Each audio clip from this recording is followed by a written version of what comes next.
반갑습니다. 오늘 구약 이제 마지막 시간인데요.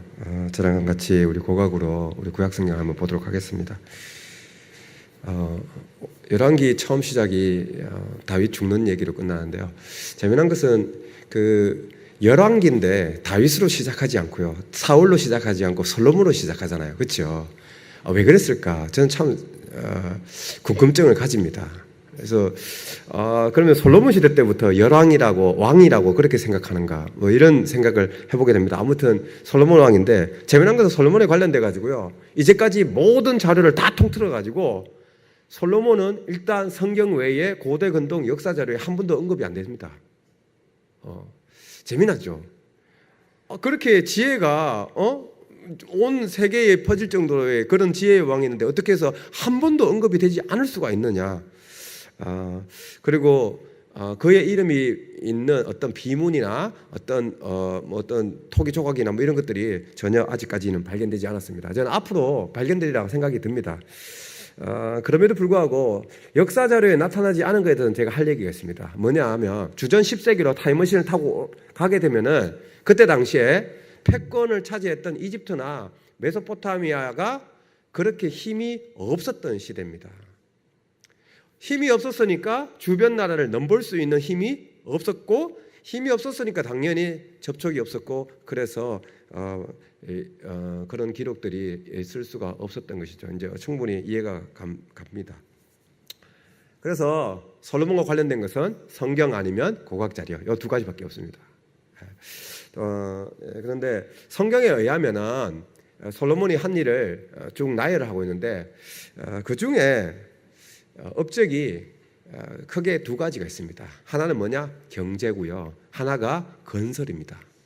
그래서 저는 우리나라 역사를 봤었을 때 다윗은 광개토 대왕이고 솔로몬은 장수왕이다. 저는 그렇게 생각합니다.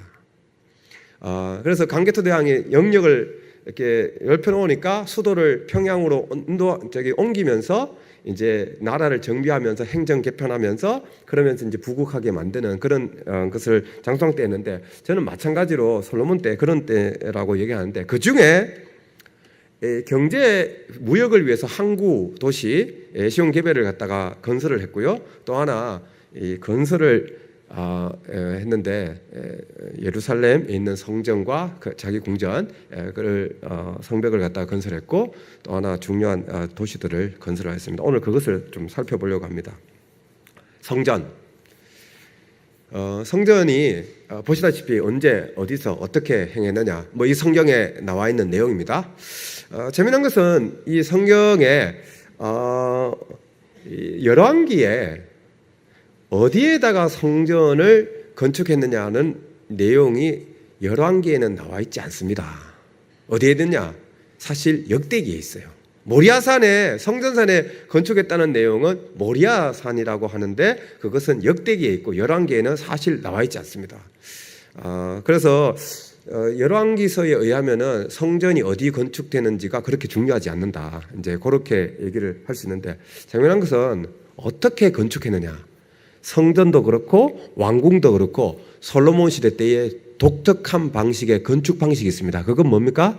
잘 다듬은 돌을 3개를 놓고요, 그 위에다가 나무 백향목으로 된 것을 하나 놓았다. 이것을 열왕기상 6장에도 있고 열왕기상 7장 궁전을 건축할 때도 그 방식을 사용했다, 뭐 이렇게 얘기했습니다. 우리 지금 성전이 얘기했는데 아래에는 나무, 위에는 벽돌이 있더라, 뭐 이렇게 하는 거, 그 건축 방식을 성전도 그렇고 사택도 마찬가지로 그렇게 지었다, 뭐 그런 거죠.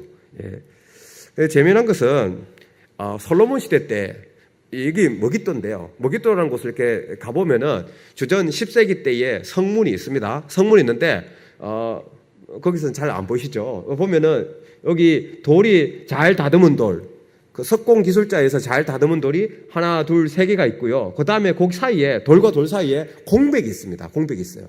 저 공백이 뭐냐? 사실 저기가 백향목이 들어가는 자리입니다. 그런데 지금 이스라엘 머깃도 가보면 저 자리를 어떻게 했느냐? 나무로 채운 게 아니고요. 뭐로 채웠느냐? 시멘트로 그냥 발라버렸어요. 이게 지금 학자들이 하고 있는 일입니다. 놀랍죠. 저는 저 자리가 백향목이 들어갈 자리라고 생각하는데, 아니 저뿐만 아니라 다른 학자들도 그렇게 생각하는데, 저것을 지금 새롭게 발굴하고 있는 사람들은 저기가 솔로몬과는 상관이 없다 그렇게 생각하는 거예요. 그렇게 하니까 저것은 그냥 밑에 위에 성문, 오므리 아합 시대 때의 성문을 건축하기 위해서 밑에 주춧돌로 놓은 것이고, 그러니까 저기는 나무가 들어갈 자리가 아니다 그렇게 얘기하는 거죠. 그래서 저기는 그냥 작은 돌로 시멘트로 그냥 발라버린 거예요. 벌써 해석을 했죠. 저는 저게 굉장히 문제가 있다. 그런데 재미난 것은 솔로몬이 그 시대 때의 그 성벽 있는 그곳에서 한 10m 가보면요, 왼쪽에 보면은 저기 가나안 시대 때에 여호수아가 들어왔었을 때 그때의 가나안의 도시 성문이 있거든요. 그 성문에는 뭐 어떻게 했느냐, 돌이 있는데 하나 둘 세 개가 있고 그 위에 나무를 대놨어요.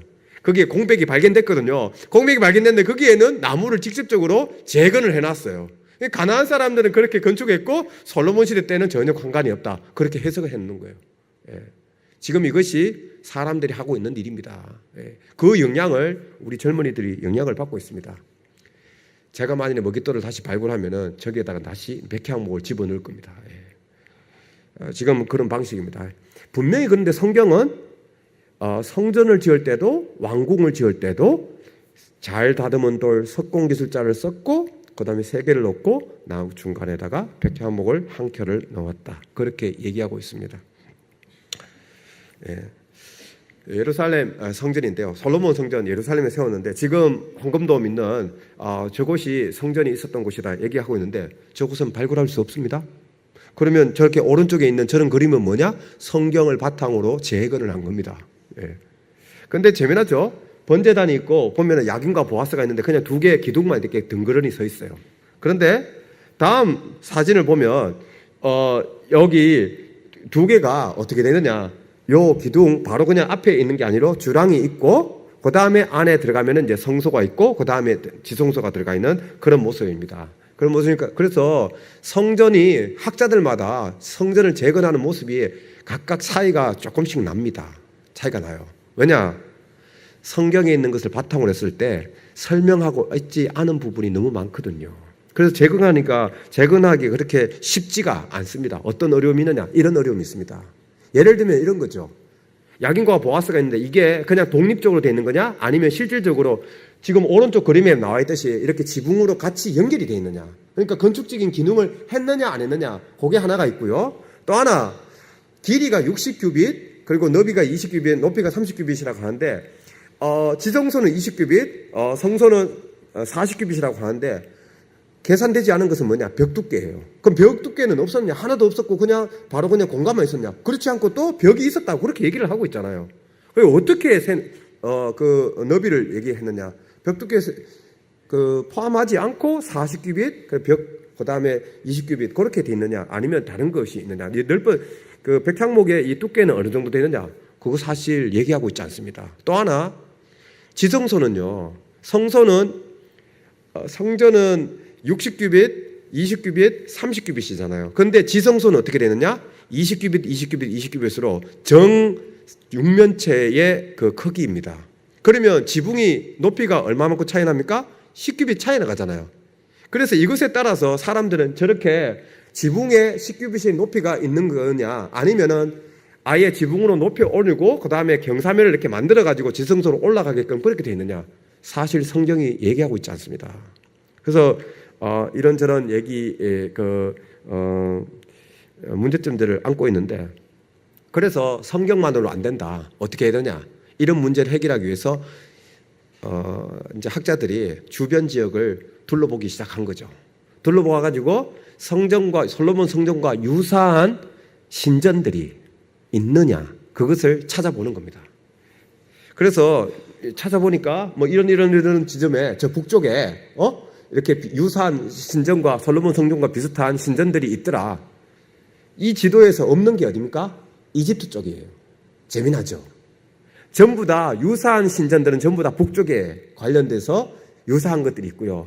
이집트 쪽, 저쪽에 모압이나 암몬이나 에돔 지역에 관련돼 가지고는 유사한 것들이 발견되지 않습니다.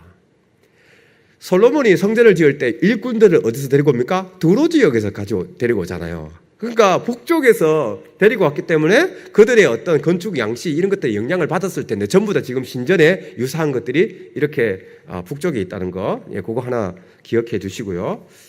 그리고 이 신전과 관련돼 가지고 센세이션을 일으켰던 신전이 하나 발견됐습니다. 1930년대에 시카고 대학에서 이곳을 타이낫이라는 곳인데요. 그 알레포에서 그렇게 멀지 않은 지역입니다. 그곳을 발굴했는데 신전이 또 발견됐어요. 보시다시피 돌로 됐는데 바닥이 있고요. 뭐 입구가 있고 그 안에 또 돌로 된 바닥이 있고 또 하나 더 이렇게 안에 있는데 이게 삼방 구조로 되어 있어요.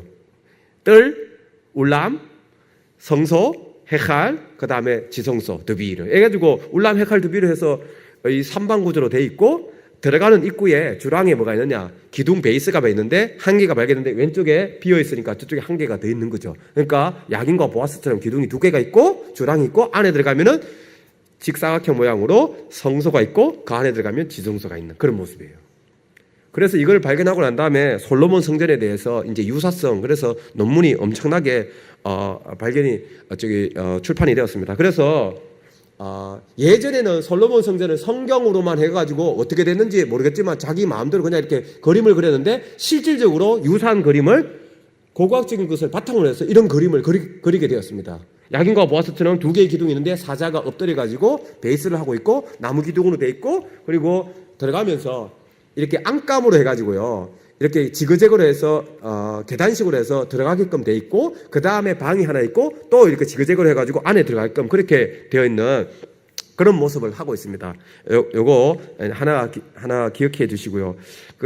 그래서 주당 그다음에 성소, 지성소 있는 그래서 지성소 있는 곳은 단을 높여가지고 그곳에다가 뭔가 이 사람들은 신상을 갖다가 거기다가 놓고 이제 제위 활동을 했다는 것이죠.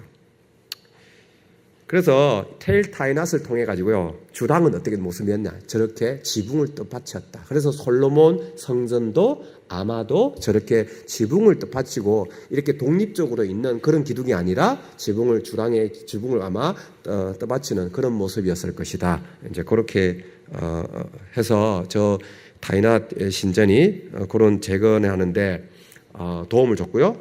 또 하나 텔 타이낫 두 번째 신전이 토론토 대학에 있는 학자에 의해서 발굴이 되었습니다. 그러니까 30년대 시카고 대학에서 발견됐던 거기에서 사실 지금 화살표가 잘못됐는데 이 자리에서 발견이 됐어요. 그러니까 궁전이 옆쪽에 있는 게 저게 궁전이거든요. 궁전 바로 옆에 신전이 있는데 신전이 또 하나 발견된 거예요. 요거는 좀 다른 얘기지만 여러분 솔로몬 성전도 가만히 보면요 궁전이 아래쪽에 있고요 그 위쪽에 성전이 있습니다. 그러니까 궁전은 신전하고 같이 가는 겁니다. 여기 텔 타이낫에도 아람 지역이지만 그 궁전하고 신전하고 이제 같이 가는 것이죠. 이곳도 마찬가지로 직사각형 모양으로 이제 울람, 헤칼, 드빌해서 삼방구조로 되어 있는데 이곳에서는 놀랍게도 뭐가 발견되느냐? 지성소를 팠는데 지성소 안에서 뭐 높이 있는 단 이런 게 발견된 게 아니고 그 안에서 어떤 토판 지금 오른쪽에 지금 흙으로 붓으로 쓸고 있는 거 있잖아요. 거기에 흙이 이렇게 흙으로 돼 있는 토판인데 거기에 글자가 새겨져 있는데 뭐가 있느냐? 이 법전이 그곳에 적혀 있는 아카드로 쓰여진 것이 발견됐어요. 이게 뭐와 유사합니까? 솔로몬 성전 안에 이거 없어졌네요. 예. 솔로몬 성전 안에 지성소 안에 뭐가 있었습니까? 법궤가 있었잖아요. 그렇죠.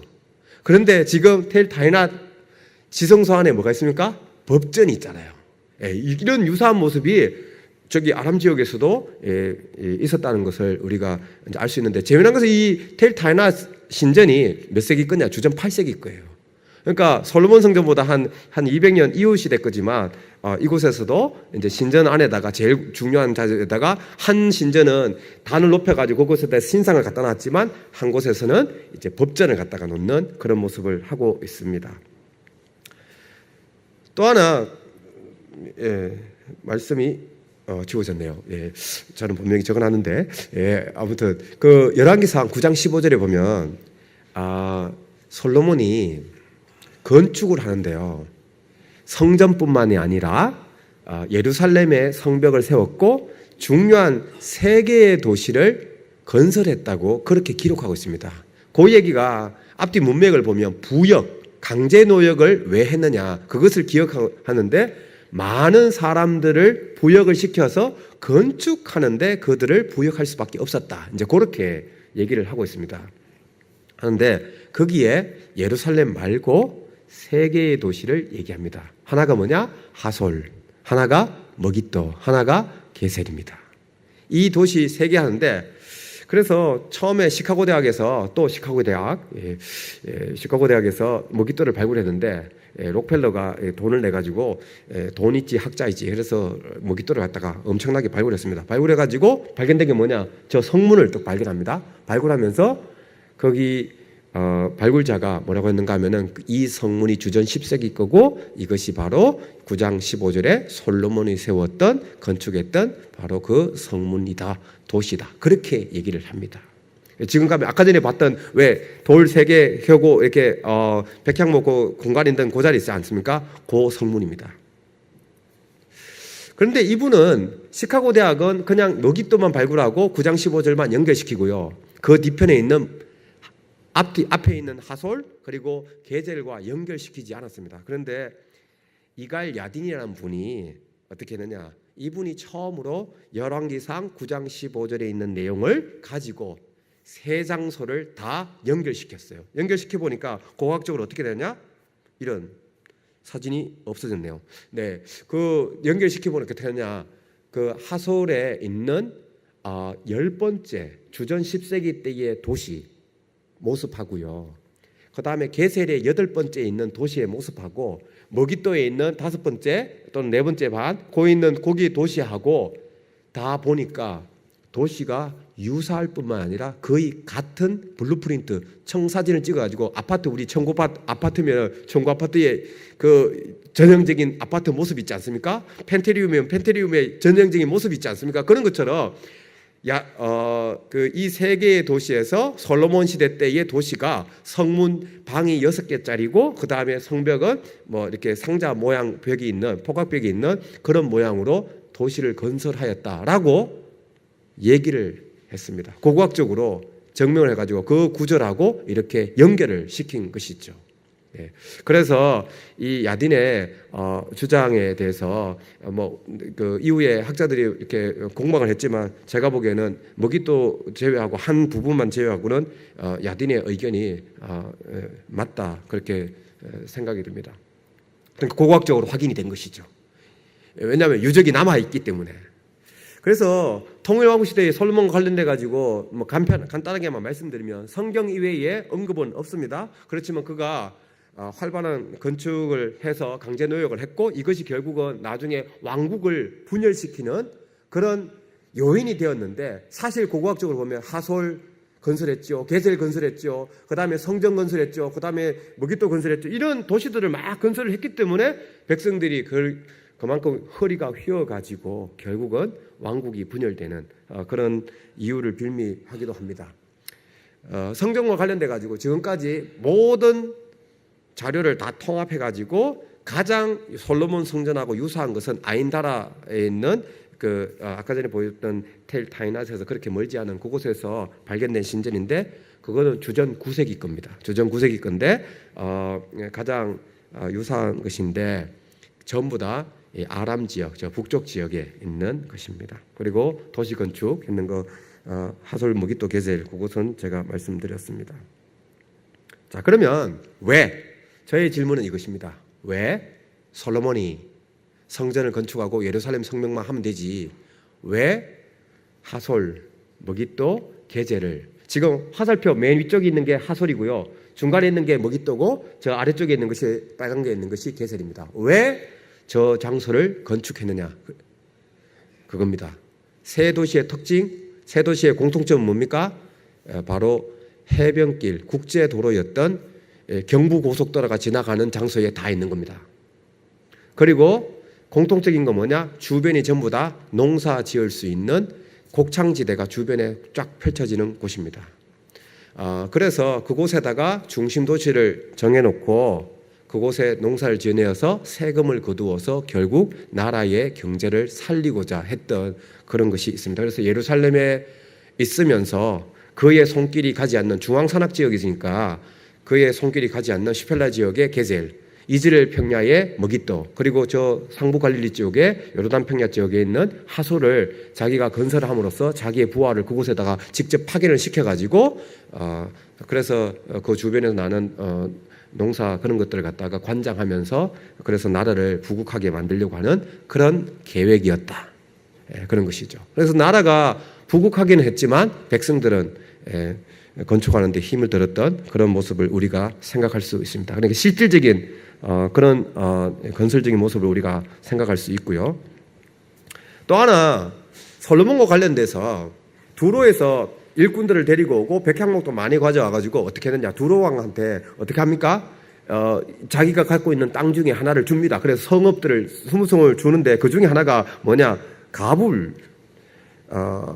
가불이라고 하는 곳을 얘기합니다. 예, 가불, 선불이 아니고 가불. 근데 이 가불이 어디 있는가 하면은 갈릴리 북쪽에 있습니다. 상부 갈릴리 쪽에 있는데 그 가불 땅 관련돼 가지고 그곳을 발굴을 했습니다. 호르밧 로시 자이트라고 지금도 가면 볼 수 있습니다. 바로 도로 옆쪽에 있는데 그쪽에 가보면은 지금 유적지 저렇게 발굴돼 가지고 남아 있습니다. 그 중에 지금 오른쪽에 보이는 빨간 색깔로 되어 있는 저 건물이 발견됐는데 저 건물이 사진이 없어졌네요.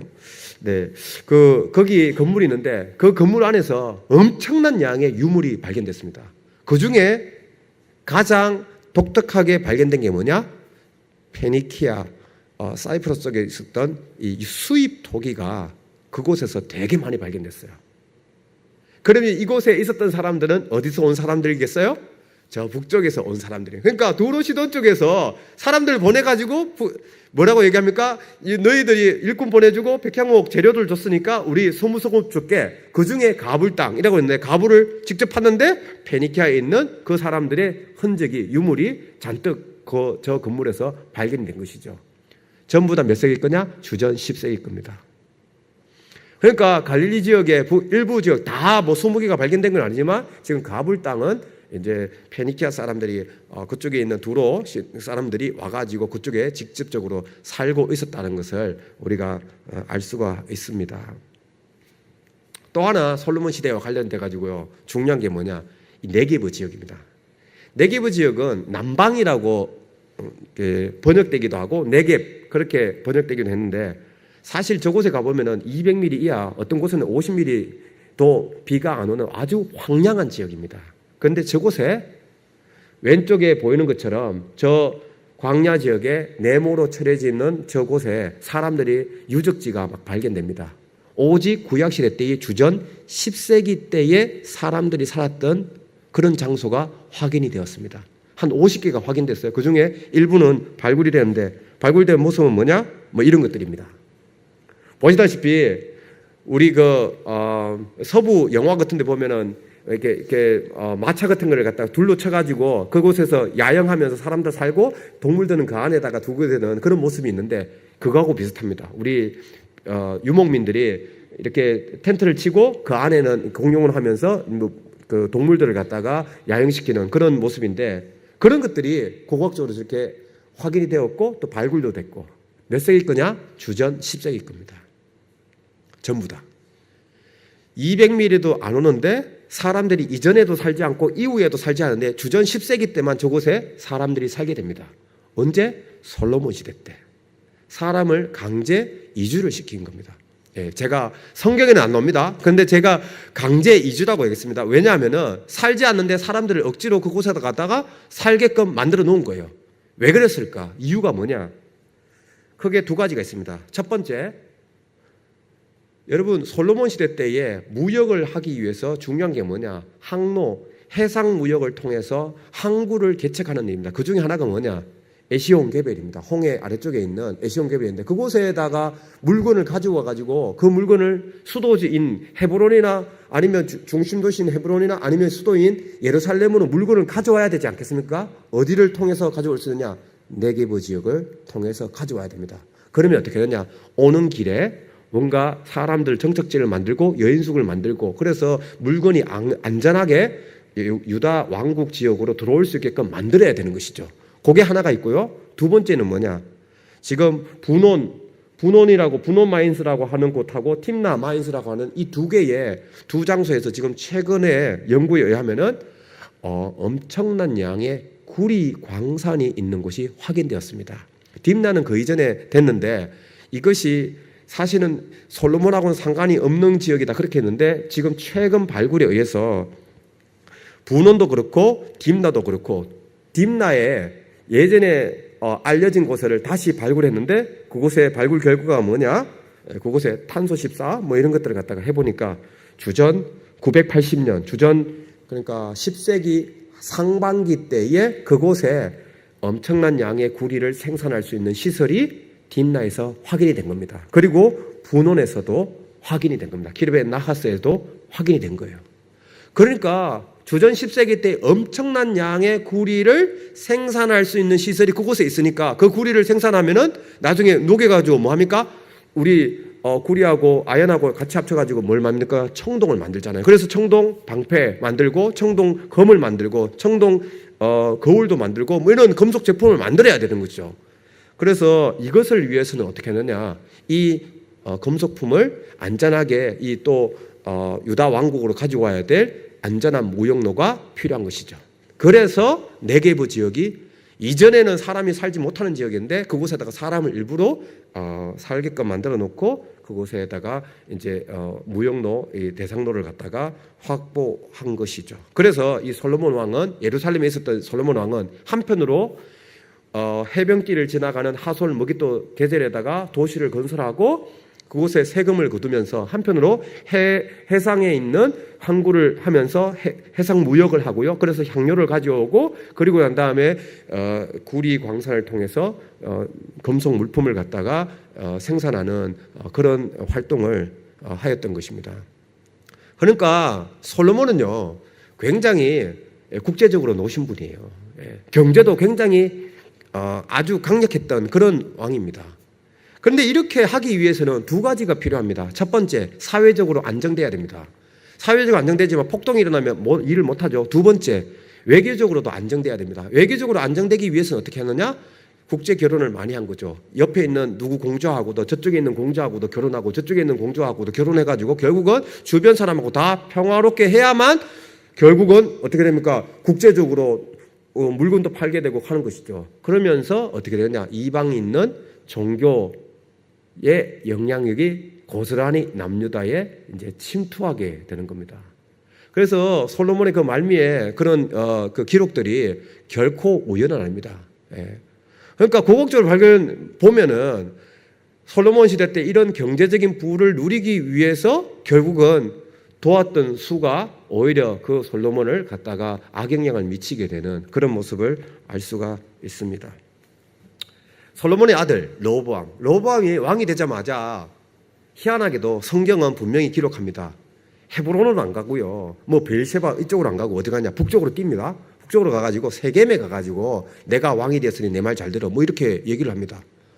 한번 생각해 보세요. 왜 하필이면 세겜에 갔을까? 그것이죠. 이문 목사님께서 잘 설명해 주셨을 텐데 여러분 북쪽 이스라엘에서 중심 도시가 몇 개가 있는데 그 중에 하나가 세겜입니다. 세겜은 족장시대, 여호시대, 그 다음에 왕국시대, 시대를 무분별하게, 그러니까 구분하지 않고, 시대를 구분하지 않고 북이스라엘 지역에서 제일 중요한 장소가 어디냐? 이 세겜입니다.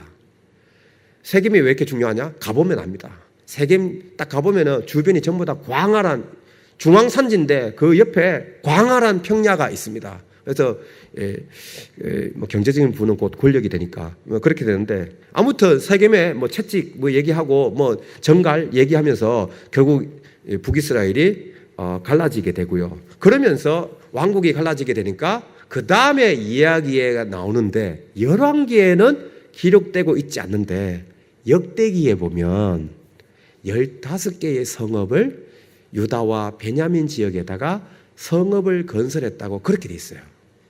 아래에 멋주롯 해가지고 요새화된 성읍을 이제 건설했다. 그렇게 되어 있습니다. 그래서 여기 보시는 것처럼 베들레헴부터 시작해가지고 헤브론까지 해서 유다 산지에 있어서 유다 산지로 끝나는데 슈펠라 지역과 산지 지역에 합니다. 그 중에 뭐가 있느냐? 라기스가 있습니다. 그래서 이곳을 우리가 발굴을 했는데, 발굴하기 전에 2013년도부터 우리가 여기를 발견했는데, 발굴하기 전에 라기스 지청 첫 번째, 두 번째, 세 번째, 네 번째는 주전 9세기부터 페르시아, 헬라 시대까지의 지청이 되어 있고, 르호보암과 관련된 시대는 뭐냐? 지청 다섯 번째 지청입니다. 그런데 지금까지 알려진 결과에 의하면은 지청 5는 성벽 없는 촌락이었고요.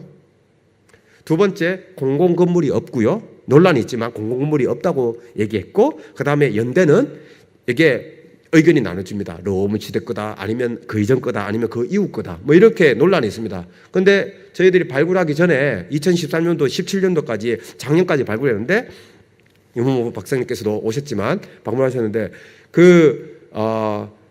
13년도에 제가 토기를 다 분석을 해보니까 르호보암 시대 때의 성벽을 발견하려면 네 번째도 아니고 여섯 번째도 아니고 다섯 번째이야만 한다. 그렇게 결론을 제가 내렸어요. 소망교회에서 우리 세미나할 때 그렇게 결론을 내렸는데, 아무튼 다섯 번째 지청이 그렇게 르호보암과 관련이 있는데 이제까지는 성벽이 발견되지 않았습니다. 그래서 진짜 없는지 한번 보자, 이건 거죠. 그래서 우리는 CC 지역을 발굴했고, 미국 사람 AA, 그리고 우물 지역이 BB 지역이 있는데 거기는 이스라엘 사람이, 그래서 미국 사람, 일본 사람, 미국 사람, 이스라엘 사람, 한국 사람 이렇게 각각 맡아가지고 발굴을 했습니다. 발굴해가지고 드러난 증거가 뭐냐? 저겁니다. 이게 이때까지 2000년, 아니 3000년 르호보암 시대부터 지금까지 어느 누구에게도 알려지지 않은 성벽입니다. 처음으로 2015년도에 처음으로 알려졌고요. 그래서 이게 이제 지청 다섯 번째 지청일 것이고, 르호보암 시대 거고, 돌로 된 것이고, 너비 3m고, 길이가 처음에는 이제 한 15m 그렇게 됐는데, 이것을 더 발굴해 보니까 어디까지 됐느냐? 지금 그 사진의 중앙 쪽에 보면은 하얀 샌드백이 있는데 중앙 쪽에 보면 이렇게 가로지르는 거 있잖아요. 저게 뭐냐? 르호보암 시대 때의 성벽입니다. 예. 길이가 지금까지 알려진 것만 해도 85m, 알려진 것만 85m고, 이거 생각해보면요, 르호보암 시대 때의 도시가 저는 엄청나게 컸다고 저는 그렇게 생각합니다. 그 이유는 있습니다. 이유가 있는데, 아무튼 이 성벽이 있는데, 거기에서는 잘 안 보이지만 저기 배수로도 있고요, 돌로 됐고, 하여튼 엄청난 양의 돌을 갖다가 쌓아가지고 성벽을 쌓았습니다. 그러니까 이것이 처음으로, 세상에서 처음으로 알려진 건데, 그만큼 르호보암 시대 때에 이 성읍이, 남유다 왕국이 그렇게 결코 권세가, 세력이 약하지 않았음을 이 성벽이 자체가 보여주는 것입니다.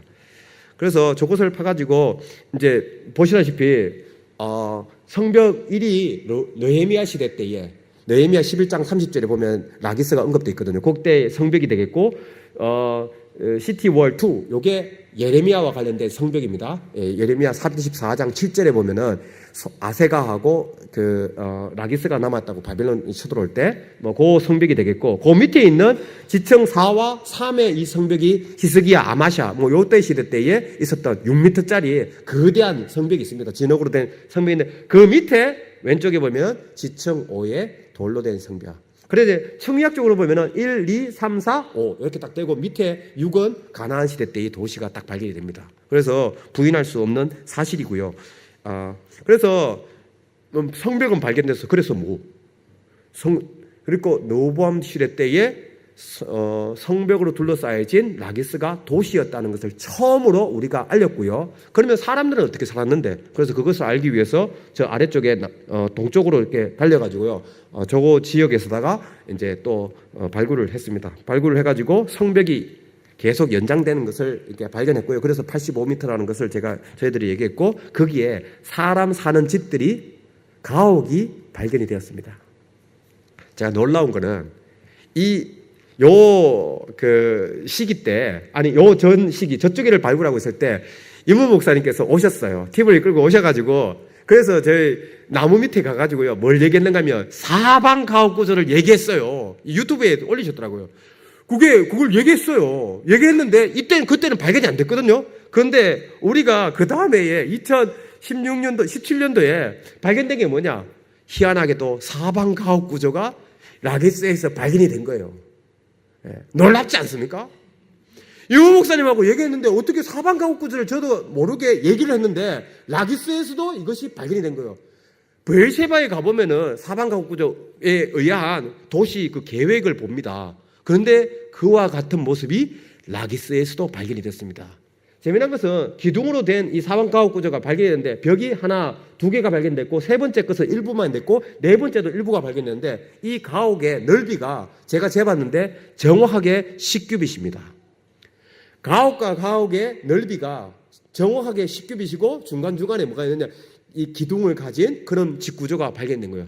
그래서 제가 이것을 발견하고 난 다음에 어떤 논문을 썼는가 하면은 라기스는 로보암 시대 때에 요새화된 성벽을 갖춰진 도시일 뿐만이 아니라 그 도시는 매우 계획화된 도시였다. 그냥 마구잡이로 건설된 것이 아니라 계획에 의한 왕국의 눈과 권력자에 의해서 건설되어진 그런 도시였다. 이제 그것을 얘기할 수 있습니다. 그러니까 솔로몬 시대 때 블루프린트 6개의 방과 이 상자 모양의 성벽이 있는 것처럼 로보암 시대 때도 도시를 건설할 때 뭔가 건축가에 의해서, 권력가에 의해서 그렇게 건축했던 모습을 알 수 있습니다. 그래서 이곳 라기스가 예루살렘 다음으로 제2의 도시가 됐던 것은 바로 로보암 시대 때부터 이미 라기스가 부산이 되었다. 이런 걸 제가 주장하고 싶습니다. 이게 처음으로 이제 알려진 것이고요. 그래서 이런 거, 우리 사방가옥, 즉 삼방가옥 구조, 요거 이스라엘 사람들이 살았던 곳. 이게 제가 이스라엘 정착할 때 말씀드렸죠. 이 가옥 구조는 정확하게 그 모세 바인펠트 얘기하면서 들어가가지고 정결구례를 지키기에 가장 합당했는데 이 라기스에서 주전 10세기 하반기 때의 로보암 시대 때부터 그렇게 사방가옥 구조가 보여진다. 그런 것이죠. 로보암이 그렇게 건설하면서 방비를 하니까, 구축하니까 어떻게 되느냐? 로보암 제5년도에 누가 올라옵니까? 시샥이 올라옵니다. 이 바로 시샥이 첫째 시간에 제가 말씀드렸던 이스라엘에 있는 왕 말고 성경에서 기록하고 있는 고대 근동의 왕들 가운데 기록된 사람 가운데 확인된 사람 중에 가장 오래된 사람이 바로 이 시샥입니다. 시샥이에요. 시작인데 성경에 딱 요 로보암과 관련된 그 전에 아도니람 하면서 여로보암이 도망갔을 때 그때 이제 피난한 거 그 얘기 말고는 솔로몬 시대 때 그 얘기 말고는 딱 그 시대만 딱 언급되고 그 이전 그 이후에 어디에서도 언급되고 있지 않습니다. 이 시샥은 어느 사람이냐? 22왕조 즉 주전 10세기 말경에 있었던 이집트 왕조에서도 열왕기 그 기록에서도 확인되는 그런 사람입니다. 이분이 이집트 왕조에 의하면은 세송키스 해서 쇼생크 이거와 관련돼 있는데 쇼생크 탈출 그거 관련된데 요게 리비아 원래 이 사람이 어디서 왔냐? 리비아에서 온 군대 장관이었거든요. 그러다가 군대 장관을 21왕조 때 잘 하다가 이 사람이 결국은 바로가 됩니다. 대단한 사람이 입지적인 인물이죠. 이집트 본토인도 아닌데 이집트 바로가 된 거예요. 그러면서 왕조를 새롭게 바꿉니다. 22왕조. 그렇게 바꾸게 되는데 21년간 통치하는데 이분이 왕이 이거는 넘어가도록 하고요. 그 왕이 되자마자 왕권을 강화하기 위해서 어떻게 하느냐? 결국은 전쟁을 일으킵니다. 전쟁을 일으키면서 이스라엘 땅으로 오게 됩니다. 오게 되는데 재미난 것은 그가 와가지고 예루살렘을 점령은 못했지만 남유다에서 많은 양의 금을 가지고 갔다. 그것을 기록하고 있어요. 솔로몬이 있었던 금방패, 성전에 있던 많은 금들을 갖다 가지고 갔다. 그렇게 기록하고 있거든요. 그런데 재미난 것은 이집트 기록입니다. 이집트 기록에 의하면은 그의 아들인 오스로콘 1세가 있는데 그도 이제 바로가 되는데 오스로콘 1세가 많은 양의 금을 어디다가? 신전에다가 헌납했다는 기록이 있어요. 그는 전쟁을 안 했거든요. 전쟁을 안 했는데 많은 양의 금이 어디서 나왔겠느냐? 아버지가 전쟁해가지고 빼앗은 금 있잖아요. 그것을 물려받아가지고 그 금을 이제 전해 주었다라고 생각할 수 있는 것이죠. 그래서 이 시샥의 이야기하고 이 성경에 있는 이야기하고 연관을 시키면은 충분히 그렇게 설명이 가능합니다. 감사하게도 이 시샥이라는 분이 여기 벽화에다가 이렇게 자기가 원정한 도시를 갖다가 기록을 해놓았습니다. 그래서 뭐 이렇게 그림을 그려보면 이런 것인데 우리 이모 목사님께서 다 말씀을 해주셨는데 명단에 보면요 성경에 나와 있는 그런 도시들이 나옵니다. 가자, 아마도 가사, 그래서 블레셋 도시 중에 하나인 가사, 그다음 게제르, 게셀, 우리 솔로몬이 세웠다고 하는 게셀, 그다음에 라빠도 나오고 다낙, 숭렘, 베시안, 뭐 아도라임, 베토론 뭐 이런 도시들이 나오고요. 그다음에 소고, 머기또, 답보아도 나오고 뭐 이렇습니다. 그런데 여기서 중요한 것은 뭔가 하면은 여기에 중요한 도시들이 두 가지가 제가 말씀드리고 싶습니다. 첫 번째, 여기에서 기럇 여아림, 베토론, 기브온, 아얄론 이 장소들이 언급되고 있다. 이거는 매우 중요한 내용입니다. 왜 중요하냐? 시샥 이전, 이후 어떤 이집트의 바로도 강력했던 바로들도 대규모 군사를 이끌고 중앙산지로 올라온 사람은 아무도 없습니다. 아무도 없어요. 투투모세 3세도, 세티 1세도, 메르네프타도 그 어느 바로도 하지 않았는데 희한하다 그 시샥 이 장군만, 이 바로만 군사를 이끌고 어디로 오냐? 아얄론으로 올라옵니다. 기럇 여아림으로 올라와요. 여기는 뭐냐? 중앙 산악 지역입니다. 여러분 대규모 군사가 산지로 올라간다는 것은 굉장히 위험한 일입니다. 그런데 끼어이 올라간 거예요. 그것을 또 자랑하듯이 얘기하고 있습니다. 왜 그랬느냐? 왜 그렇게 했습니까? 뭔가 뜯어먹을 만한 게 있다는 거죠. 뭡니까?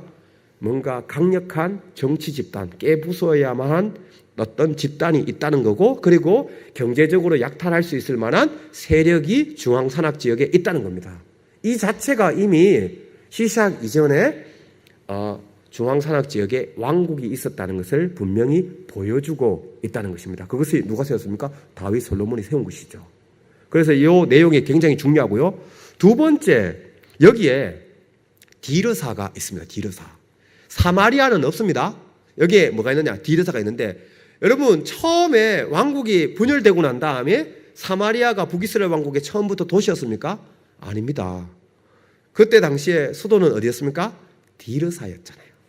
그런데 그 디르사를 누가? 이 시샥이라는 분이 고맙게도 기록을 하고 있잖아요. 예. 그래서 이 사마리아는 그때 중요한 도시가 아니었고 디르사가 중요한 도시였다는 것을 보여주고 있습니다. 미그달은 아마도 그 세계인과 관련된 장소가 아닐까 이렇게 얘기할 수 있고요. 그 다음에 일곱 번째, 여덟 번째 줄, 아홉 번째 줄부터 시작해서 쭉 있는데 이 장소는 뭐냐? 약 70여 개의 도시가 전부 다 네게브 지역. 네게브의 남방, 우리 200mm 이하. 아까 전에 머리가 빠르신 분들은 벌써 기억나시죠? 아까 전에 솔로몬 시대 때에 뭘 세웠다고 했습니까? 강제 이주시킨 정착지가 있었다 그랬잖아요. 확인된 것만 해도 50개라 그랬잖아요. 그런데 고맙게도 시샥은 그보다 20개 더 70개나 기록하고 있습니다. 70개나 기록했다는 말은 거기에 뭔가 공격했다는 장소가 있었다는 뜻이겠죠. 그렇죠? 그래서 고학적으로 확인되었고 시샥도 고맙게도 이 정복한 명단에다가 기록하고 있습니다. 시샥은 솔로몬이 건설했던 이유 정확하게 그것을 반대로 자기가 차지하겠다는 겁니다. 무역로 자기가 탈취하겠다는 겁니다. 그리고 광산, 구리 광산에 있었던 그 지역을 갖다가 자기가 이집트가 이제는 탈취하겠다는 겁니다. 그래서 이 남유다의 경제적인 그런 금속, 무기 이런 것들을 갖다가 이제는 끊겠다는 것이죠. 그것을 이집트가 빼앗음으로 인해 가지고 결국은 이제 세력을 다시 부활을 꿈꾸려고 했던 것이 바로 시샥의 침공이었습니다. 성경에는 이런 내용이 안 납니다. 그냥 예루살렘 올라왔다가 그냥 뭐 돌아갔다 뭐 이렇게만 나와 있는데 사실 시샥이 그렇게 대규모 군대를 이끌고 그렇게 공격한 것은 다분히 이유가 있었다. 그렇게 얘기할 수 있는 것이죠. 반대로 얘기하면 사실 네겝으로 군대를 이끌고 가는 거 쉽지 않습니다. 왜? 물이 없는데요. 물을 다 끌고 가야 돼요. 그렇죠. 예. 그래서 사실 그런 무리수를 두르서라도 반드시 네겝 지역을 격파시켜야겠다. 그런 것이죠. 그래서 다음으로 넘어가면 여기에 여기 지금 그 점령지 목사님께서 감사하게도 가사, 게셀, 다나 이런 도시들을 갖다가 이렇게 얘기하고 있는데 그게 이 열왕기 또 역대기에 나와 있는 그런 내용입니다. 그래서 견고한 성읍들을 빼앗고 예루살렘을 분명히 갖고 그랬자면 예루살렘은 점령하지 않았고 재미난 것은 이 정복 명단에 예루살렘은 없고 그런 것이죠. 그래서 그 시작이 올라온 것은 분명하고 고고학적으로도 확인되고 역사적으로도 확인되고 성경에서도 확인이 됩니다. 그렇지만 고고학적인 이런 증거를 통해서 왜 시작이 올라왔고 그리고 그 의미는 무엇인지 이런 것을 알 수가 있는 것입니다. 그래서 경로를 보면요, 그 경로가 가자 지역까지 와가지고요, 아마도 두 군데로 군사를 갖다가 나누어서 세 부대, 아마 라 군대, 뭐 이렇게 해가지고 아마도 푸타 군대, 뭐 이렇게 해가지고 군대를 갖다가 나누었을 것이다. 그렇게 얘기할 수 있는데 한쪽은 남방 지역으로 보내고요, 한쪽은 이제 중앙 산악 지역으로 올라가가지고 그렇게 해서 훑고 그다음에 북쪽으로 올라가가지고 이제 다낙 등등 수넴, 베샨 등등의 도시들을 갖다가 정복하고 난 다음에 아마 돌아왔을 것이다. 이제 그렇게 얘기할 수 있는 것이죠. 그래서 이 이스라엘 백성들의 왕국의 세력들을 약화시키기 위해서 시작이 올라왔을 것이다. 머깃도에서 발굴했는데 그곳에서 시작이 정복했던 도시가 발견이 되었고 그곳에서 뭐가 발견됐는데 오른쪽에 보이는 저 돌이 발견됐습니다. 실질적으로 고고학적으로 발견됐어요. 저기에 뭐가 있느냐?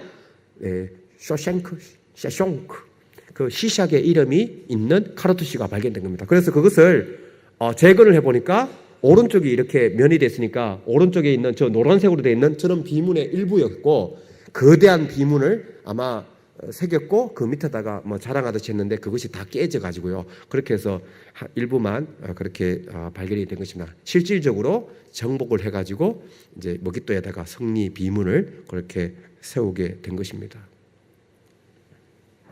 그래서 시샥의 원정에 대해서 정리해 드리면 제5년에 시샥이 직접 올라왔다고 성경에 기록되고 있는데 그 시기랑 잘 맞아 떨어지고요. 두 번째 올라와 가지고 보물을 갖다가 빼앗고 솔로몬에 있는 금방패를 다 갖고 가지고 많은 양의 감을 갖고 가가지고 결국 시샥은 건축하지 않았지만 아들 오소로콘 1세가 결국 그 금을 신전에다가 바쳤다고 하는 기록과 이제 연관이 있다. 이제 그렇게 얘기할 수 있겠습니다. 오므리, 여러분 오므리 성경에서 사실 열몇 구절밖에 기록하고 있지 않습니다. 오므리는 별 볼 일 없는 사람입니다. 그런데 여러분 오므리 왕국의 크기가 어느 정도 됩니까? 이 정도로 큽니다. 확인이 됩니다. 심지어 북이스라엘 왕국에 어떻게 동쪽 요르단 지역까지 가가지고 모압 지역까지 오므리 왕조가 다 정복을 합니다. 예. 그래서 성경에서는 오므리 아합 아들 아합 그 오므리가 오므리 왕조 4세대까지 이르게 되는데 성경은 아합의 그 악한 왕으로 되어 있는데 사실 타임머신을 타고 9세기로 쭉 돌아가게 되면은 오므리 엄청난 왕이었습니다. 심지어 얼마만큼 대단한 왕이었느냐? 블랙 오벨리스크에서 기록을 하는데 북이스라엘 왕국을 어떻게 언급하고 있는가 하면 아시리아 서기관이 왕궁 서기관이 어떻게 기록하고 있는가 하면 오므리 왕가, 그게 북이스라엘 왕국이에요. 남유다 왕국을 다윗 왕가 그렇게 얘기하는 것 같고 똑같이 북이스라엘 왕국은 누구? 오므리 왕가 그렇게 얘기하고 있어요. 비트 우므리 해서 하우스 오브 오므리 이렇게 얘기하고 있습니다. 그만큼 오므리는 북이스라엘뿐만 아니라 고대 근동에서 매우 유능한 강력한 그런 왕국을 일으켰던 그런 왕이었습니다. 이 사람이 디르사에서 사마리아로 옮겨서 결국 북이스라엘이 멸망당할 때까지 사마리아를 수도로 삼는 그런 역할을 했죠. 이게 의미가 있습니다. 자기가 수도를 옮길 만한 힘이 있었다는 거고요. 그리고 디르사에서 이전 세력하고 끊고 새로운 왕국을 내가 만들겠다는 그런 강력한 의지를 보여준 겁니다. 그런 의지가 있었기 때문에 그것이 가능했는데 사실 그것을 통해서 강력한 왕국을 세웠던 것입니다. 재미난 것은 그의 아들 아합은 더했습니다. 예. 되는데 어떻게 했느냐? 우리 성경에는 안 나와 있어요. 여러분, 제가 첫 번째 시간에 보여드렸던 성경 역사자료, 고고학자료 이거 기억나시죠? 이 카르카르 전투는 성경에는 안 나와 있는데 고고학적으로 확인되고 역사자료에도 나와 있는 게 바로 이 카르카르 전투입니다. 주전 853년도에 아합 시대 때에 일어난 것인데, 거기에서 아수르가 점점 확장을 해가지고요, 서쪽으로 이동을 하니까 그 서쪽에 있었던 세력들이 연합해가지고, 야, 우리 아시리아를 연합해가지고 우리 공격하자. 그렇게 해서 못 넘어오도록 하자. 이게 이 전투의 핵심입니다. 어디에서? 아람 지역에 있는, 지금 빨간 것이 있는, 빨간 것과 파란 것이 만나는 이 카르카르라는 곳에서, 그곳에서 만나갖고 대규모 전투가 일어납니다.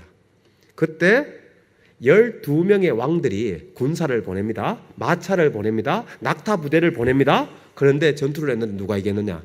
아시리아가 이깁니다. 그래서 성경은 아시리아가 하나님의 도구로 나와 있는데, 세상적인 눈으로 보면요, 아시리아가 엄청난 군사력을 갖고 있었습니다. 그 힘 때문에 고대 근동에 있었던 나라를 전부 다 자기 손 아래에 넣는 그런 일을 하게 됩니다. 그래서 이집트는 할 수 없었던 일을 아시리아가 처음으로 하게 되는데 뭐냐? 아시리아가 왕국을 점점 넓혀가지고 바벨론부터 시작해서 이집트까지 고대 근동을 다 자기 나라로 만드는 그런 일을 한 것이 바로 아시리아입니다. 그런데 그때 12명의 왕 중에 랭킹, 쓰여진 순서대로는 랭킹 3위, 마차 순서대로는 랭킹 1위, 군사로는 랭킹 2위. 이 군사력을 보낸 사람이 누굽니까? 아합이에요. 성경에는 나와 있지 않습니다. 성경에 그냥 갈멜산에서 마차 타고 갔다 뭐 이런 내용 나옵니다. 뭐 저쪽에 아벡에서 전투하고 뭐 그런 내용 나옵니다. 그런데 실질적으로 보면은 그때 당시에 국제 전쟁, 대규모 전쟁을 하는데 마차 2,000대, 200대도 아니고 2,000대를 보냅니다. 군사를 10,000명이나 보냅니다. 여러분, 구약시대 때 군사 10,000명이면 엄청납니다. 그거 우리가 어떻게 하냐? 이집트하고요, 저 히타이트하고 국제 전쟁을 하는데요, 갈그미스에서 전투를 하는데, 갈그미스가 아니라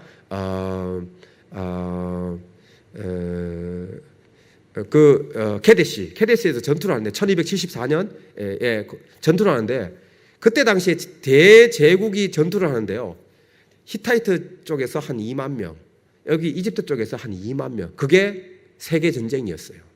근데 지금 여기에서 보십시오. 하마데스도, 그리고 하다데스도 2만 명 보내고 10,000명 보내고 하는데 이스라엘은 10,000명을 보내는 그런 세력이 있습니다. 마차는 2,000대나. 그래서 재미난 건, 그런데 아합이 직접 가지 않고 보냈다, 그렇게 얘기했어요. 군사만 보내고 마차만 보낸 거예요. 그만큼 이거 반대로 뒤집어서 얘기하면은 아합은 마차 2,000대를 운영할 수 있는 힘이 있었고요. 그리고 마차 2,000대를 굴릴 수 있는 말을 키웠고요. 말을 훈련시켰던 그런 세력이 있었다는 겁니다. 그런 세력이었던데, 머깃도가 오늘 자주 나오죠. 머깃도 밑에는 솔로몬 시대 거 있는데 그 위에 오므리 아합 시대 거 있는데, 거기에 뭐가 발견되냐? 저렇게 17개의 마구간 이 터가 발견이 되었습니다. 어떤 데는 기둥이 있는데 그 기둥에 구멍을 뚫어 가지고요, 말을 고정시킬 수 있는, 고삐를 고정시킬 수 있는 것도 있고, 그리고 뭐 목욕시킬 수 있는 것도 있고, 훈련시킬 수 있는 연병장도 있고 합니다. 말은 여러분 전투할 때 그 반지의 제왕 보면은 그 유명한 전투 있잖아요. 막 기마병 오는 전투가 있는데, 기마병이 왜 무서운가 하면 항우를 벌였을 때 이 항우를 깨면요, 전력이 굉장히 약해지거든요. 그 항우를 깰 수 있는 강력한 것이 뭐냐? 이 말이에요. 말이 왜 그런가 하면은, 말이 속도도 있지만 말은 눈만 가리면요 죽을 때까지 앞으로 달립니다. 그러니까 굉장히 무서워요. 뭐 이렇게 영화로 보면은 말이 뭐 아무것도 아닌 것지만, 실질적으로 자기가 전투에서 이렇게 보병으로 서 있으면은 앞에서 말이 달려오잖아요. 마차가 달려오면은 엄청나게 위협감으로 오게 됩니다. 그래서 마차 2대면 사실 보병 1개 소대를 뭐 감당할 수 있다. 뭐 군대 전문가들이 그렇게 얘기합니다. 그런데 뭐기 또 보십시오. 저기에 17개의 말을 키울 수 있는 마구간을 이렇게 건설해 놓고 지냈다는 거예요. 저기에 한 400여 마리를 갖다가 한꺼번에 키울 수 있는, 훈련시킬 수 있는 그런 시설이에요. 엄청나죠. 그래서 이 시설이 아마도 카르카르 전투할 때 그 훈련시켜가지고 보냈을 것이다. 그래서 여러분, 아합은 성경으로 보면은 왜 이세벨하고 해가지고 뭐 바알 아세라 선지자 뭐 이렇게 해서 악한 왕으로 되는데, 실질적으로 타임머신을 타고 가면요, 아합은 엄청난 사람이었습니다. 예, 힘이 있었던 사람이었어요. 그런데 그런 힘을 가지려면 어떻게 합니까? 솔로몬하고 똑같아요. 페니키아에 있는 공주하고 결혼해야 되죠. 그러니까 그쪽에 있는 종교를 가지고 오죠. 그래서 나라를 갖다가 그렇게 부국하면서 이제 바알 뭐 이렇게 선지자를 키우면서 결국은 나라를 갖다가 안정시키는 그런 사람이었죠. 그래서 우리가 이런 고고학적인 내용들을 보게 되면 실질적으로 그때 당시에 사람들이 오므리 하면은 가졌던 어감하고요, 우리가 성경을 통해 가지고 그들에 대한 어떤 생각하고요 차이가 조금 있습니다. 그래서 여러분들께서 이제 이것을 배우셨으니까, 이렇게 아셨으니까 이제 성경을 얘기할 때 아합은 오므리는 이런 사람이었구나, 그럼에도 불구하고 그가 한 행위에 대해서는 하나님은 이렇게 보시는구나. 그러면 오늘 이 시대도 마찬가지입니다. 오늘 시대에 뭐 연봉이 몇억 뭐 이렇게 되고 몇백억 뭐 이렇게 되는 사람들 뭐 그런 거 있습니다. 뭐 위대한 일을 하고 뭐 경제 수치 얼마만큼 올리고 이런 거 합니다. 그런데 하나님은 그걸 보시는 게 아니시라는 거죠. 뭐 이런 것들을 저는 고고학하면서 생각해 보게 됩니다. 사마리아 오므리 아합에 의해서 세워진 궁전 엄청납니다. 창고 들을 수 있는, 저장용 창고, 포도주, 기름 이런 거 쌀을 들 수 있는 방이 수십 개가 있는, 그것으로 둘러싸여진 곳이 있고, 한 곳에는 뭐가 발견되느냐? 상아 제품이 엄청나게 발견됩니다. 이스라엘 지역 내에서 상아가 그렇게 발견되는 것은 매우 드문 일입니다. 왜냐하면 상아는 국산품이 아니에요. 전부 다 수입품입니다. 예. 부이똥 뭐죠? 그 가방, 뭐 루비똥, 뭐 저는 사본 적이 없어가지고 잘 모르겠는데, 그런 것들이 어느 지역에서 많이 팔려지고 사람들이 살고 있느냐, 그런 거죠. 사실 굉장히 제한적이죠. 그렇죠. 상아가 많이 발견되는 지역이 지금까지 몇 군데 없는데, 그 중에 하나가 여리고가 있고요, 하나가 바로 이 사마리아입니다. 저쪽에 사이프러스 쪽 그쪽에서 가져오든지 아니면 이집트에서 가지고 오든지 그렇게 되는데, 여기에 수백 점의 상아 제품이 발견됩니다. 상아가 발견되었을 뿐만 아니라 상아에 새겨진 모티브를 보면 이집트 모티브가 있습니다. 그리고 메소포타미아의 모티브가 있어요. 그렇다는 말은 이게 상아가 이게 수입을 했을 뿐만 아니라 이것이 이집트 쪽에서도 저쪽에 메소포타미아 쪽에서도 가져온 그런 모티브가 있는 거죠. 예. 그래서 이 사마리아 도시 한 도시에서 이것이 발견됨으로써 굉장히 사마리아는 국제적인 관계, 국제적으로 놓으신 게 바로 이 사마리아입니다. 그래서 아합을 얘기할 때 상아궁이라고 얘기하고 있는데, 그것에 걸맞는 그런 발견물이 우리 사마리아에서 발견된 것이죠. 이제 오해하실까봐 제가 말씀드리는데, 여러분 상하궁이라면 모든 게 다 상하로 이루어진 궁이다, 그렇게 생각하시는 건 아니겠죠. 예. 어떻게 했느냐, 우리 자개장 생각하시면 됩니다. 뭡니까? 옛날에 자개장 안에다가 나무가 있죠. 그렇죠. 그리고 그것을 좋은 나무를 쓰고 난 다음에 그 위에다가 자개장을 그 위에다가 붙이잖아요. 그거와 똑같습니다. 예. 그래서 그 자개장이 있고요.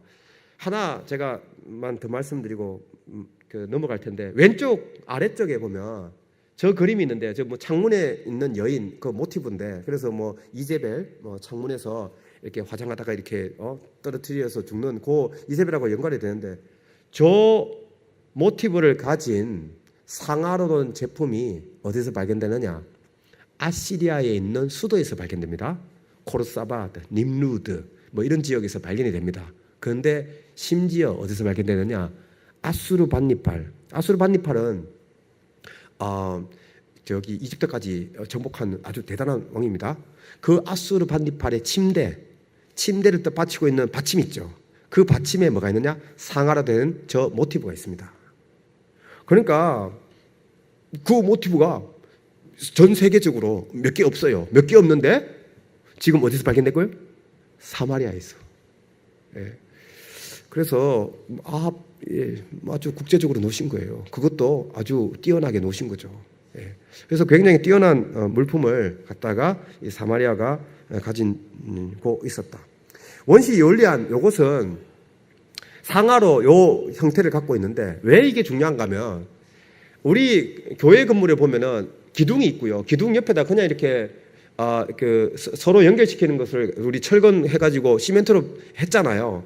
그런데 옛날에는 그렇게 하지 않고 기둥이 있으면 기둥에다가 기둥머리가 있습니다. 주두라고 하는 캐피탈이 있는데 그 캐피탈이 저런 모양이 있습니다. 그래서 지금 우리 이스라엘에 가보면 5세켈짜리 그 동전에 이것이 모양이 되는데 이렇게 달팽이 모양 돼 있고 중앙에는 삼각형 돼 있고 이 상하로 된 것이 발견됐습니다. 이 모티브는 이스라엘 지역 내에 발견된 장소가 매우 한정적이 있습니다. 평양에 하나, 서울에 하나, 대전에 하나, 부산에 하나, 뭐 광주에 하나, 뭐 이렇게 5군데. 사마리아에서 발견되고요.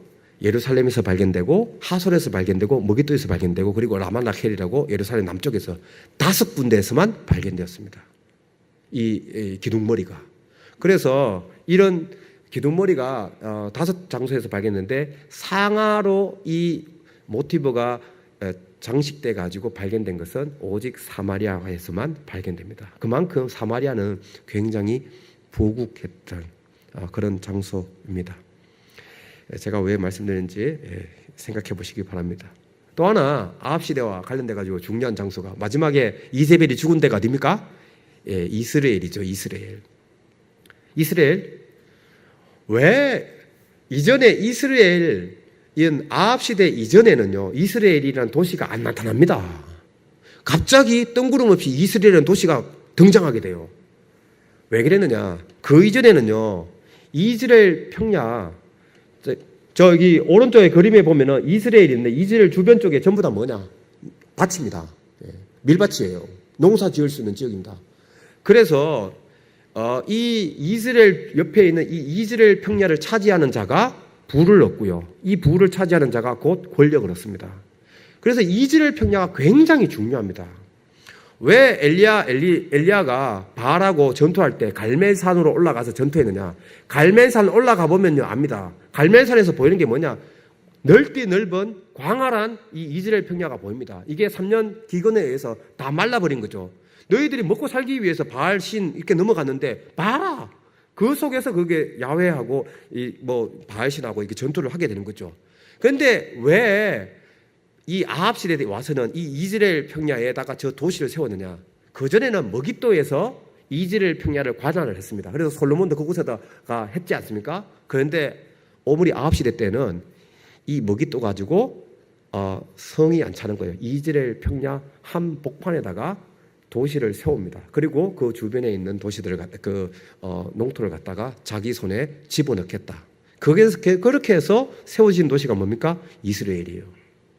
그래서 주변에 보면은 전부 다 평야 지역입니다. 그래서 굉장히 방어하기가 어려운데 그 역할은 이따가 말씀드리도록 하고 나봇의 포도원은 어디 있겠느냐? 저도 잘 모릅니다. 그런데 이 이스라엘에 보면은 조금 올라와 있고요. 오른쪽에 보면 도로가 있는데 도로에서 쭉 내려가면은 아래쪽으로 지역으로 내려가게끔 되어 있습니다. 그래서 나봇의 포도원은 옆쪽에 지금 나무가 있는 저 옆쪽 아래쪽 그 사이에 거기에서 아마도 포도원이 있었을 것이다. 최근에 저기 밑에 이스라엘 아래쪽 지역을 지금 발굴하고 있습니다. 발굴했는데 그곳에 바위가 막 있는데 바위에서 뭐가 발견된지 아십니까? 포도주 틀이 발견됐습니다. 그러니까 포도주를 가지고 와가지고 뭐합니까? 발로 밟아가지고 포도주 만드는 거 있지 않습니까? 시설이 저 아래쪽에서 발견돼가지고 그 부근에 포도 밭이 있었을 것이라는 것을 충분히 얘기할 수 있는 것이죠. 그래서 저 궁전에서 아래쪽을 딱 보니까 포도밭이 너무 예쁘다. 그래서 나머지 포도는 빼앗는 그런 얘기가 이해가 되는 것이고요. 여기를 발굴했습니다. 발굴해가지고 드러난 게 뭐냐? 이런 겁니다. 아까 전에 우리 사마리아 궁전 있지 않습니까? 사마리아 궁전이 어떻게 생겼어요? 직사각형 모양이었잖아요. 그렇죠? 근데 이스라엘 궁전도 보면 이렇게 직사각형 모양으로 되어 있고 성문은 4개의 방을 가졌고, 예. 그런데 아까 전에 말씀드린 것처럼 이스라엘 평야에 도시를 세웠으니까 방어하기가 굉장히 쉽지 않습니다.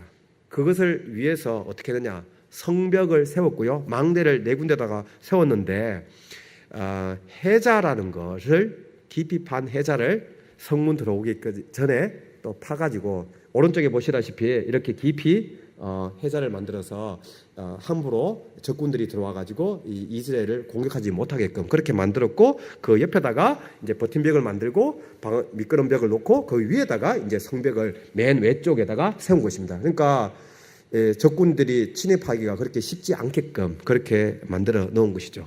그런데 그때 이제 여기 오른쪽에 보면은 망대가 2개가 있는데 이 2개 아마 이 사이 둘 중에 하나에서 아마도 이세벨이 있었을 것이다. 저는 그렇게 생각해요. 왜냐하면 방향이 동쪽이 오른쪽이거든요. 그래서 여우가 말을 타고 몰고 와가지고 야 나와 함께 한 자가 누구냐 뭐 이렇게 해가지고 사람이 떨어뜨려 죽이는 그런 이야기가 기록되어 있습니다. 아무튼 이스라엘 공조. 그래서 정리를 하게 되면 오므리 아합 중심으로 봤는데 오므리 왕조는 이스라엘의 첫 번째 왕조여서 사마리아로 수도를 천도했고요. 거대한 건축. 제가 여기에 말씀을 드리지 않았지만 머깃도 가보면 하솔 가보면요. 아합 시대 때에 물 파는 수조를 팠는데요. 지하로 한 40m 파가지고 저 120m짜리에 가가지고 바깥쪽에 있는 샘물을 갖다가 쭉 끌어들여가지고 전쟁이 아무리 일어나도 물 문제를 해결할 수 있는 그런 건축 시설을 아합이 팠습니다.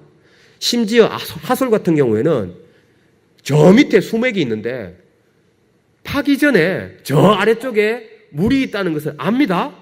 알고 난 다음에 팠어요. 그리고 난 다음에 물을 갖다가 기릅니다. 어떻게 알았느냐? 우리 모릅니다. 대단한 기술을 이 시대 때에 가지고 있었습니다. 그래서 거대한 건축을 했고 그 다음에 풍요로운 물질 문화 했고 그래서 이런 등등 도시들을 갖다가 건축을 했습니다. 그래서 오므리 아합 시대 때 솔로몬 시대 때 못지않는 그런 건축 활동이 이 시대 때 이루어졌습니다. 그래서 군사 세력도 있었고요. 메사 비문이 있었는데 메사 비문과 관련돼 가지고요.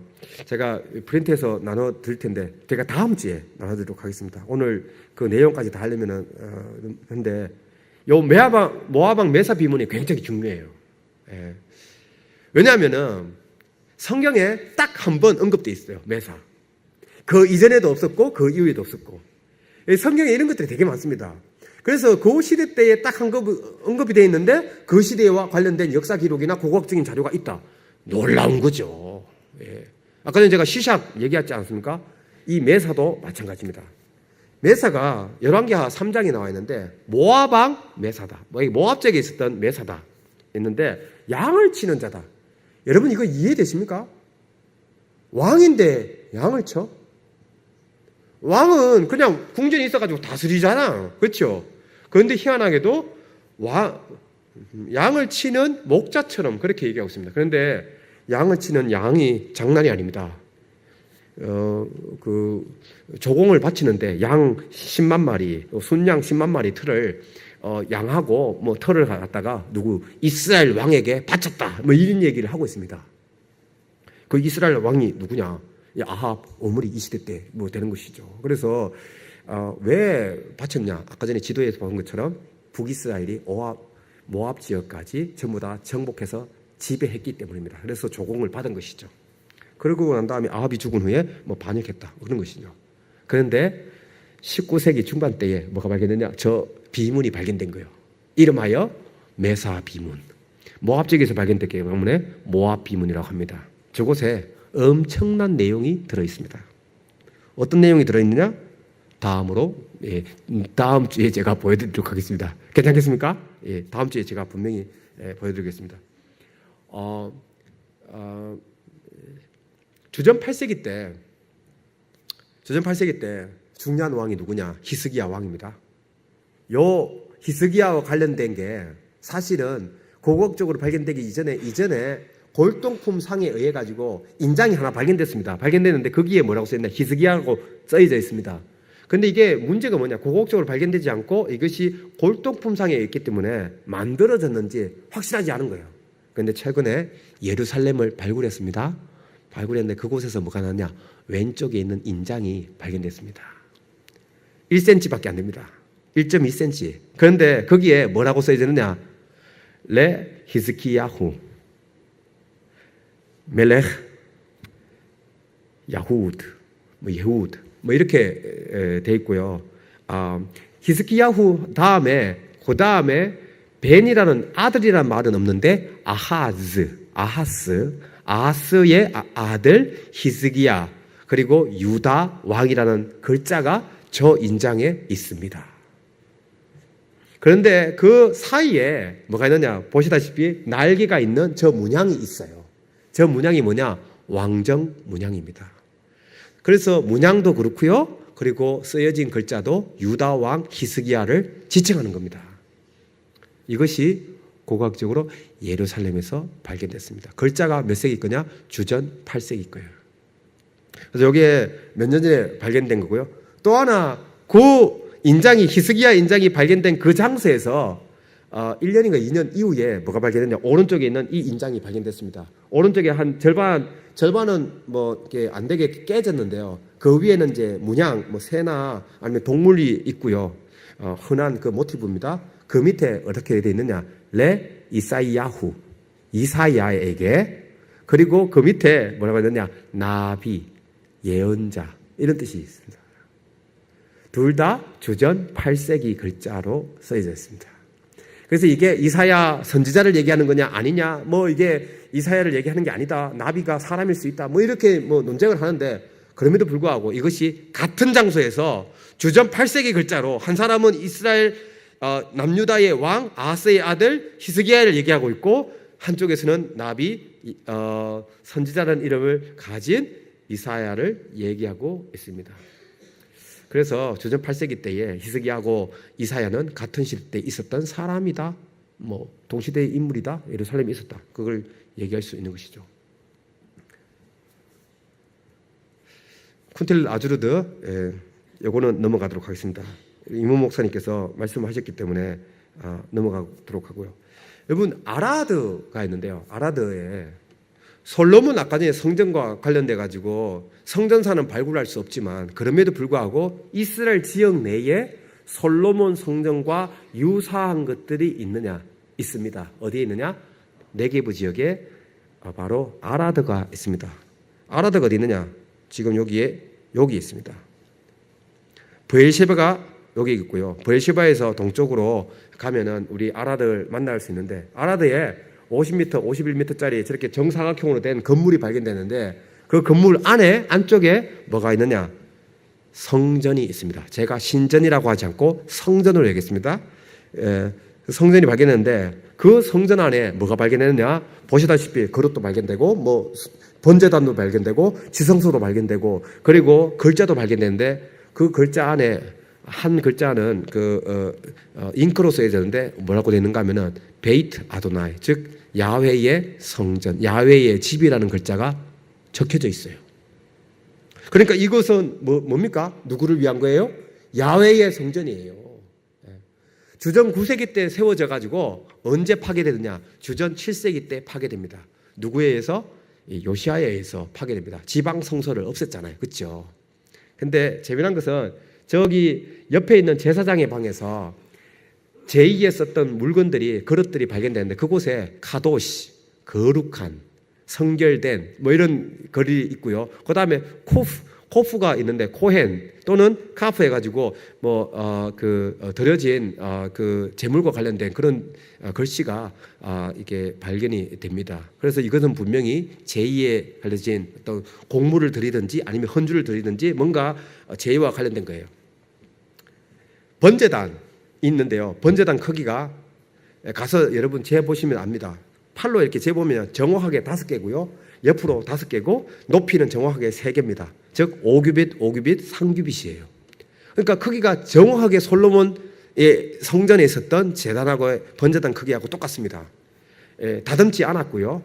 위에 보면 큰 돌이 있는데 거기에 옆으로 이제 홈이 파져 있어가지고 발굴될 당시에 이렇게 보면은 거기에 피가 흘려가지고 실질적으로 피가 흐를 수 있는 그런 그 홈을 이렇게 파가지고 실질적으로 이곳에서 제물을 드렸던 제사를 지냈던 그런 것이 발견됐습니다.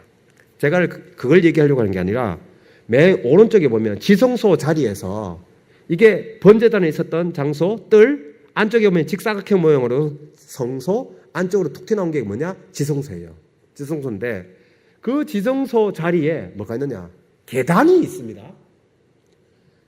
하나님은 성전에다가 계단을 만들지 말라 그랬잖아요. 그렇죠? 하체가 드러나기 때문에 계단을 만들지 말라 그랬는데 계단을 만들었어요. 두 번째, 분향단을 성소와 지성소 가는 그 앞에다가 만들었는데 한 개가 아니고 2개입니다. 왼쪽에 큰 거, 오른쪽에 작은 거.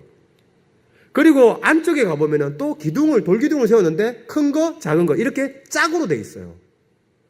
그래서 주전 9세기 때부터 주전 7세기 요시야에서 파괴될 때까지 이것이 이스라엘 남유다 백성들이 제사를 지냈던 곳인데 야훼에게 제사를 지냈던 곳인데 야훼 한 분에게만 제사 지낸 것이 아니고 누구에게 짝으로 했다는 거예요. 도대체 이게 뭐냐? 그렇게 했었을 때 우리 앞에서 봤던 요 콘텔렛 아주르드 비문 있지 않습니까? 여기에 보면은 비문의 글자에 뭐라고 써있느냐? 여호와와 그의 아세라, 아도나이 웨 아세라토라고 하는 글자가 있습니다. 그림 보면요, 철저하게 가나안 모티브입니다. 가나안의 모티브가 있고 그 다음에 글자도 그렇게 되어 있는 거 보면 남신, 여신 여기 왼쪽에 이렇게 그림 보면 큰 거 작은 거 있는데 아마도 주신, 부신, 남자신, 여자신 여기 가슴에 있는 거 보면 여자신 맞습니다. 그래서 이게 아세라일 것이고 왼쪽에 있는 것이 야훼를 나타낸 것인데 그것처럼 아라드에는 아도나이, 야훼와 여호와와 그의 아세라는 글자가 발견되지는 않았지만 지성소에 있는 분향단 그리고 주상 이 모든 것이 뭡니까? 2개의 쌍으로 있어서 왼쪽에 있는 것은 야훼를 나타낸 것이고 아마도 오른쪽에 있는 것은 아세라를 위하고 아세라를 나타낸 것이다. 이것이 주전 9세기부터 7세기 때까지 있었다는 거예요. 뭡니까? 야훼 신을 믿는데 야훼의 성전이라고 얘기했잖아요. 그런데 실질적으로 믿은 건 뭐냐? 야훼와 아세라를 함께 같이 믿은 거예요. 예, 구약시대 그런 겁니다. 그러니까 필요한 게 뭡니까? 종교개혁이죠. 그래서 이런 고고학적인 자료를 보면은 이제 그런 활동이 있었다는 것을 분명히 우리가 알 수가 있고요. 제가 히스기야 종교개혁에 딱 2개가 일어났는데 여기까지만 하고 나머지는 다음 시간에 꼭 말씀드리겠습니다. 요시야의 종교개혁, 아까 전에 아라드 있는 성전을 갖다가 전부 다 성전을 전부 다 없앴잖아요. 지방 성소를 없앴는데 히스기야가 종교개혁했다는 것을 또 성경이 얘기하고 있습니다. 여기 계획하고 있는데 최근에 지금부터 2년 전에 라기스를 발굴했는데 지금 그림에 보여지는 이것들이 발견됐습니다. 그전에는 알려지지 않은 거예요. 알려지지 않았는데 라기스의 성문 지역을 봤는데 그곳에 벤치가 발견되고요. 벤치 옆쪽에 이렇게 제위와 관련된 게 발견했는데 지금 왼쪽에 그림에 사람들이 들어 올리는 게 뭐냐? 저게 병기입니다. 병기. 예. 여러분, 구약시대 때 사람들이 응아를 어디서 했느냐? 작은 것을 어디서 봤느냐? 좀 모릅니다. 몰라요. 저거 화장실 어떻게 했는지 어떻게 합니까? 근데 재미난 것은 성경에 남자들을 얘기할 때, 이건 약간 다른 표현인데, 남자들 얘기할 때 어떻게 표현하는가 하면은, 마슈틴 베키르, 이런 모양을 하는데, 그 뜻이 뭔가 하면 벽에 오줌을 싸는 자, 이런 뜻이에요. 그러니까 남자들은 그냥 벽에다 오줌을 싼 거예요. 큰 것은 어떻게 봤느냐? 모르겠어요. 그런데 병기가 발견된 게 장소가 그렇게 많지 않습니다. 예루살렘에 하나 있고요. 우리 예루살렘 가보면 볼 수 있고, 그 중에 하나, 지금 라기스에서 발견이 된 겁니다. 주전 8세기 컨텍스트인데, 그때 이 성문 지역에 제의와 관련된 어떤 제단과 관련된 게 오른쪽에 그림에 있고 제의와 관련된 게 있습니다. 분명히 성문 지역에서 제의 활동한 것은 분명한데 그런데 그곳에 병기를 갖다가 집어 넣은 거예요. 어떻게 하느냐? 가장 거룩한 것을 가장 불결한 그런 장소로 바꿔버린 겁니다. 그런데 이것이 뭐 예후와 관련된 내용이지만 열왕기하 10장에 보면요, 이렇게 얘기합니다. 종교개혁을 하면서 바알의 목상을 헐고 바알의 산당을 헐어서 변소를 만들었다. 그렇게 되어 있습니다. 이 모양을 똑같이 어떻게 되냐? 히스기야가 주전 8세기 말경에 종교개혁을 하면서 라기스에 있는 지방성소 그것을 갖다가 허물고 파괴시키고 그것을 갖다가 이제 변수로 만들어 버린 게 된 것이죠. 그것이 지금 최근에 발견됐습니다. 그래서 히스기야 종교개혁이 발견됐고, 또 하나 브엘셰바에 가보면은 이런 번제단 같은 게 있습니다. 번제단 같은데 아까 전에 아라드에서는 뿔이 없었죠. 그렇죠. 그런데 뿔이 없었는데 다듬지 않은 돌로 했는데 여기는 다듬은 돌로 뿔이 있는 게 발견됐는데, 발견된 당시의 모습은 뭐냐? 왼쪽에 있는 이 모습입니다. 뭐냐? 뿔이 번제단으로 있는 게 아니고 그것을 허물어 가지고 돌들이 잘 다듬은 돌이니까 그것을 갖다가 일반 건물을 공공건물 저장용 창고를 만드는데 거기다가 벽으로 그냥 사용해 버린 거예요. 그걸 번제단을 허물어 가지고 그냥 일반 건물을 짓는 저장용 창고를 만드는 그 건물에다가 사용을 해버린 겁니다. 누가 했느냐? 히스기야가 한 겁니다. 그래서 히스기야 시대 때에 종교 개혁을 했는데, 아모스가 주전 8세기 때 이런 말을 합니다. 베델, 길갈, 브엘셰바 얘기하면서 길갈은 사로잡히고 베델은 비참해야 될 것이다. 이게 여기가 전부 다 뭐와 관련된 거냐? 종교와 관련된 겁니다.